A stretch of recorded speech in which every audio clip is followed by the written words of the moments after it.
Hi guys, we had an enthralling day's cricket in Sydney today, and right now the match hangs in balance.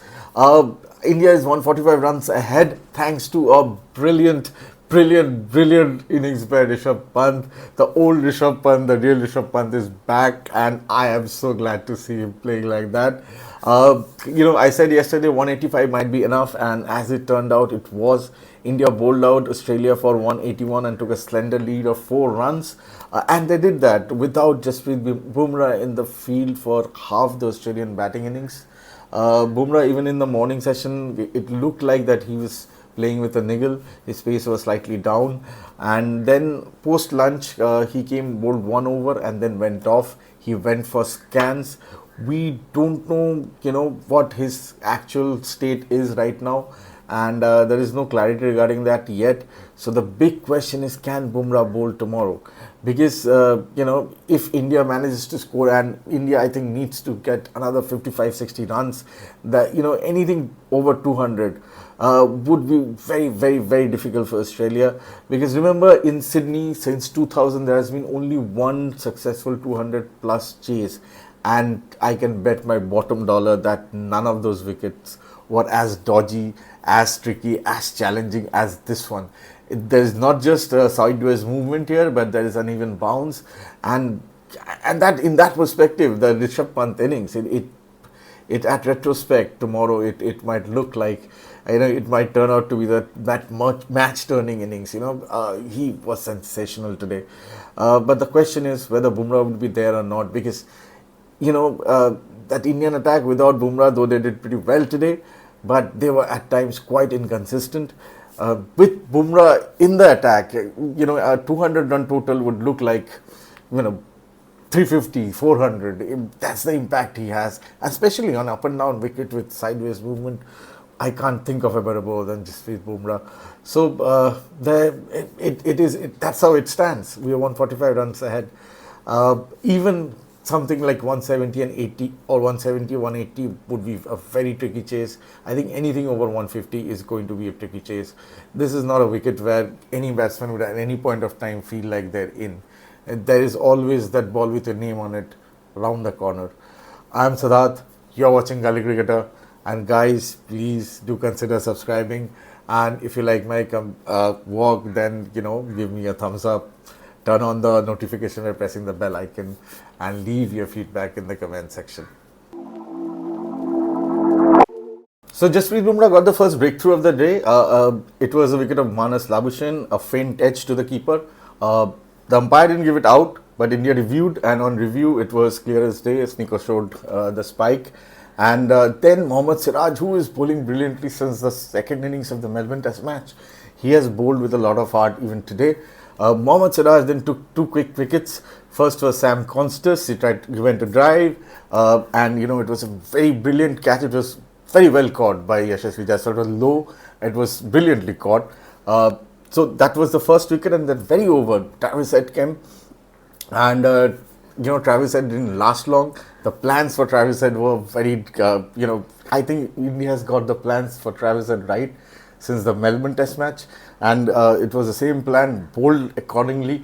Travis had tried to play on the onside, took a thickish edge, a straightforward catch to kill Rahul, and so at this point of time, India was completely on the top, and Bo Webster, the debutant, came to bat. He joined Steve Smith, and they got a partnership going. In this point of time, Australia was playing better, and then Prasidh Krishna came as the first change. He bowled, but his first spell was a bit, how should I put it?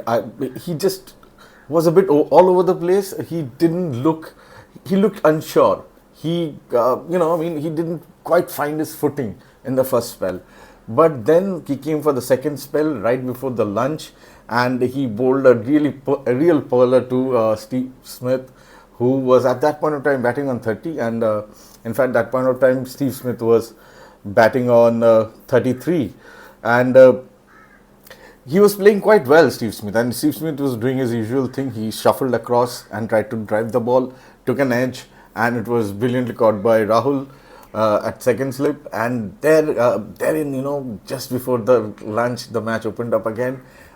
Alex Carey came and joined Bo Webster. They saw the team through to the lunch period, and beyond lunch, that is when Bumrah came, bowled one over, and then went off. And later on, we came to know that he went for scans, and what the results are, how what his condition right now is, that we don't exactly know, and that can have a big impact on the match. But despite the loss of Jasprit Bumrah, I think India bowled brilliantly, but at times they were a bit inconsistent, and that is something that India needs to address, because this is a very dodgy wicket. I don't think anyone can at any point of time say that they're in on this wicket. It seems like it's a wicket where there is a ball with your name on it. So and that showed in the way how India played and approached the second innings. But yes, Steve Smith wicket, and then post lunch, the first to fall was Alex Carey. Prasidh Krishna again bowled a brilliant delivery to Alex Carey, bowled. So Prasidh Krishna, for me, he can bowl these really special deliveries, but he can at times be very inconsistent. And that's the problem. If he can get rid of that, if he can, find that channel, stay there, be consistent, he can turn out to be a hell of a bowler. And I hope Prasidh manages to do that, because he has a lot of talent. So Prasidh Krishna got rid of Alex Carey, and then came Pat Cummins. Pat Cummins who had scored a couple of important 40s in MCG. And then Nitish Reddy again today. Nitish Reddy was mighty effective. Nitish Reddy got rid of Pat Cummins. It was again a simple catch. But that again, that role of Nitish Reddy, he actually bowled quite impressively today. He did give away a few runs, but he took 2 wickets, and I think from a fourth bowler, he would any day take that, and those were important wickets at important time. So Nitish Reddy, that was simple catch to Virat Kohli. Nitish Reddy got rid of Pat Cummins, and then came Mitchell Starc, and again Nitish Reddy was the one who got a ball. See, the ball throughout the day, throughout yesterday, throughout today, some are jumping, some are staying a little low, so there is inconsistent bounce, along with the sideways movement that was there all throughout yesterday, and again today. At no point of time in this test match has the ball stopped especially seaming. It may not swing all the time, but it's seaming all throughout the test match. So, as I said, I don't think in anybody's living memory people have seen a wicket like this in Sydney. This has to be by far the most stacked towards the fast bowling department wicket that has ever been produced in Sydney. And the fast bowlers had the biggest say in this test match so far. So anyways, after that wicket came in Nathan Lyon, and India, last test match in MCG, Nathan Lyon and Scott Boland did amazing things, and that contributed to Australia's victory there. But first to go was Bo Webster. Again, it was a brilliant ball. Bo Webster, who, to be very honest, played brilliantly. It's his debut test match. He got a half century. He got 57, and he, for the most part, looked the most in command of the Australian batters. But it was again a ball that Prasidh Krishna bowled, a ball that again rose high and took an edge. Again, nicely caught by Yashasvi Jaiswal, who had dropped those 3 important catches in Melbourne, but today his catching was immaculate, and not just his, India's catching was immaculate. India's fielding was superb today. It was top notch. So once Bo Webster went, then it was Nathan Lyon and Scott Boland, and they got a couple of runs. That point of time, India could have taken a 20-run lead, sort of, but they got a few handy boundaries, handy edges, this, that. But eventually, again, Mohammad Siraj bowled, it's a beautiful ball. He bowled Scott Boland, and Australia was all out for 181. India had a slender lead of 4 runs, and then India came to bat, and right from the get-go, the approach was clear. In the very first over, Yashasvi Jaiswal hit hit Mitchell Starc for 4 boundaries, and they were brilliant shots. So, he took him for 16 runs in the very first over. That was wonderful to see. And it was evident that if the ball was there, if there was some width or anything that they could go after, they would go for it.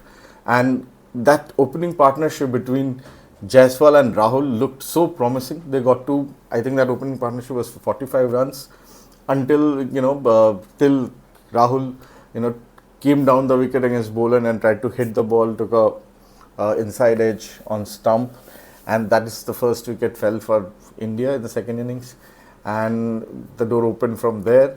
Shubman Gill came, but Scott Boland has bowled exceptionally well on this wicket in both the innings, but in the second innings, I mean, it's like he is just the ideal bowler, it seems like, for this kind of a track, because he has been far more effective than Pat Cummins and Mitchell Starc and anybody else in the Australian side.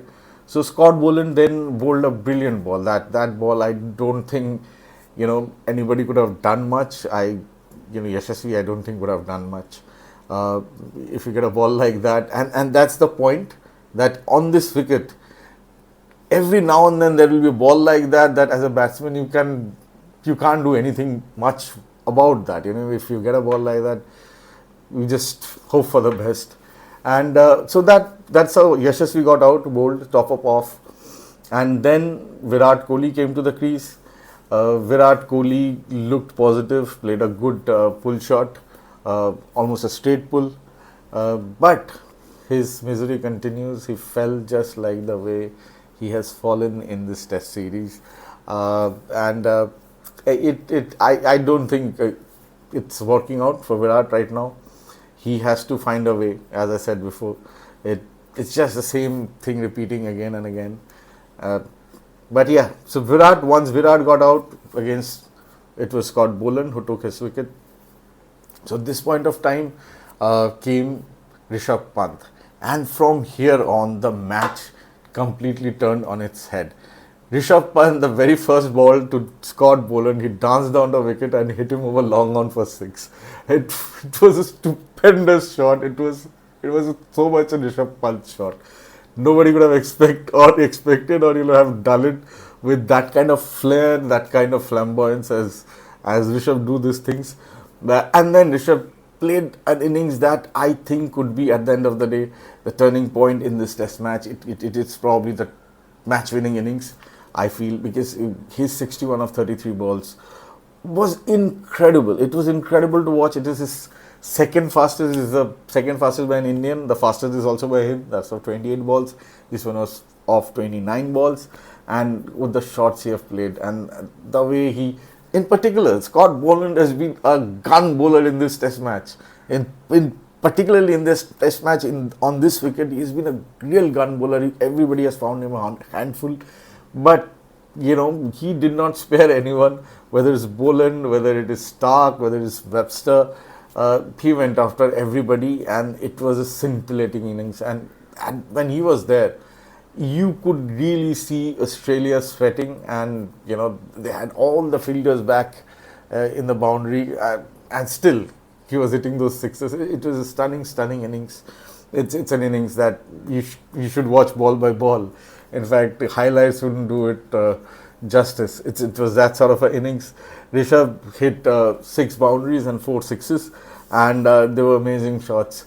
So once Rishabh fell, and that is when things, at that point of time, India was, I think, 128 runs ahead. Then came Nitish Kumar Reddy, who with the bat has not had a very good game in Sydney. The second innings also is no different. I think I felt that he tried to play the right shot. His decision making was correct. Only just maybe the ball skidded a bit, or it just, again, the wicket is, it's not a true wicket where you can trust the bounce and everything and the pace of it. So he got caught by Pat Cummins at long off. He tried to hit over the head. So that is where the game again kind of opened up. Right now, Ravindra Jadeja and Washington Sundar are batting. There was a drop chance of Ravindra Jadeja, I think just the over before the last one of the day. They are there at the crease. See, I'll be very honest. I think this wicket is really dodgy. Anything over 150 is going to be a tricky chase. It's not going to be easy chasing down, say, even a 160, 170 total. But anything over 200, I think, is going to be very difficult to chase on this wicket, because I don't think this wicket is going to get any better. In fact, it would all keep deteriorating. I think it would the the uneven bounce has gone a notch up. In fact, several notches up today as compared to yesterday. I think it will keep going up. It will the variable bounce rather would come in tomorrow big time, and that's why I also think as a bowler like Bumrah on that sort of a wicket with variable bounce, I can't think of a better bowler to make use of these conditions. So let's hope, let's keep our fingers crossed that Jasprit Bumrah is, after all the magic that the physiotherapist and masseuse and ice bath and whatnot, all that will put him in at least that condition from where he can bowl, because that would be very important for India. So by no means this is going to be an easy chase. I mean, even if it's a total of 170, 180, anything over 180 I think is going to be very difficult. Over 200, even the records suggest that since 2000 in Sydney there's been only one successful 200 plus chase, and I can bet my bottom dollar or my bottom rupee that none of those wickets had been this spicy. This is by far, I think Mark Waugh put it very nicely in commentary. He has played in Sydney, even before he made his debut as an international cricketer, all his life, and watched so many matches at Sydney. And he says that I've never seen a Sydney wicket with this much for the fast bowlers. It is just, I mean, it's probably the trend all over the world nowadays. We Indians are also guilty of producing some, very spinning wickets. So the match is finally hanging in balance right now. Anything under 200, Australia will feel like they are, they have a fair shot at it. Anything over 200, I think India would feel very confident. But even a total of, as I said, 170, 80 is not going to be easy to chase down on this wicket, because it's just that sort of a wicket where there's always going to be a ball with your name on it. I think when we look back at this test match, that Rishabh Pant innings might just be the deciding factor, because it was astonishing. So India needs to get another 50, 60 runs, 55 runs at least, take it over 200, get 60, 65 runs. If that happens, the two of them, Jadeja and Washington Sundar, tomorrow, actually the first half of tomorrow, not even first half, the first hour, the first session, forget the first session also, the first hour would be very important. If whichever team wins the first session, especially the first hour, would be in a good position, I feel, because if Australia can keep India under, say, 175, 180, they will feel that they have a very good chance of chasing that down. If India get past 180, they would be very much in the game. They get past 200, which admittedly is looking difficult, because Ravindra Jadeja has played, and unlike the rest of the team, he has played in a very conventional way. He's not looked to score runs, rather looked to survive. I don't know whether that is the right way of batting on this track, because as I said, there was a mischance of Ravindra Jadeja. It was a simple catch to Usman Khwaja at first slip, but Steve Smith at the second slip dove in front of him, and it would have been a simple chance, but that's how the chance was spilled.